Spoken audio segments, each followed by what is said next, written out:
No, but also Can I give you the wee woo breaking news sounder? Yeah, of course. One more major NFL news that we're missing. Seahawks are trading DK Metcalf to the Steelers per Adam Schefter. They're sending a second-round draft pick to Seattle and flipping picks in the 6th and 7th rounds. And Steelers are signing Metcalf to a 5-year, $150 million contract. Whoa.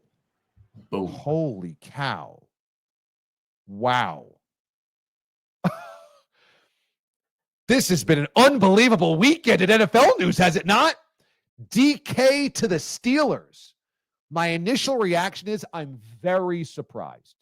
I'm very surprised that the Steelers would invest a high round pick to trade and the money in a wide receiver when they don't have a solution yet at QB. I'm very surprised. And DK can be a bit mercurial, right? He is built in some ways like your wide receiver diva in some ways.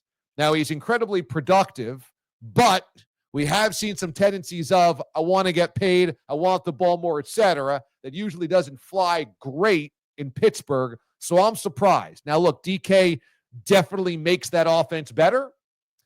I think the Steelers being aggressive right now to try to drag themselves out of good enough to make the playoffs, not good enough to win a playoff game.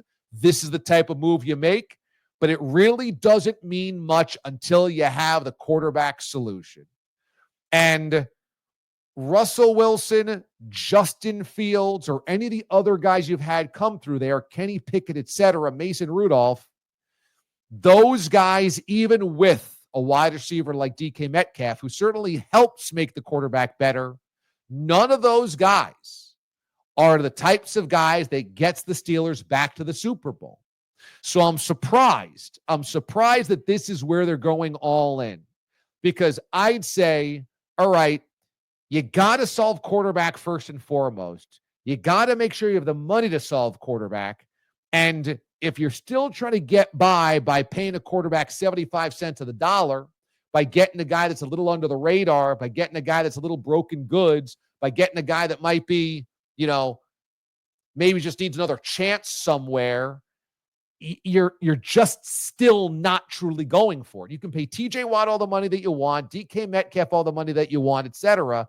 You've got to have the guy under center. So for the Steelers, if it's DK and Justin Fields, I don't know if you've moved much in the AFC. I really don't. I don't know if you've surpassed the Ravens or the Bengals in your division. Now, I realize, the Steelers were better than the Bengals last year, but still, I don't know if you've gotten into the grounds of the elite of the AFC unless you upgrade over anybody that you've had in the quarterback room the last couple of years. So it's a wow, definitely a big time wow, but it has to be the first of another move or moves. If the Steelers want to really see whether Mike Tomlin's the guy for the future and not just the guy that's been there the longest, I've always said you got to give him a quarterback, because when he had Big Ben in his prime, he went to Super Bowls and they won playoff games.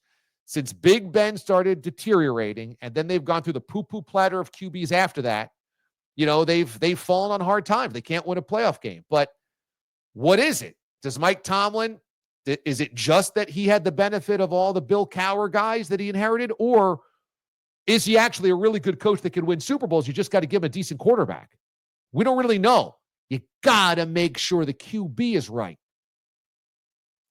And DK doesn't play that position.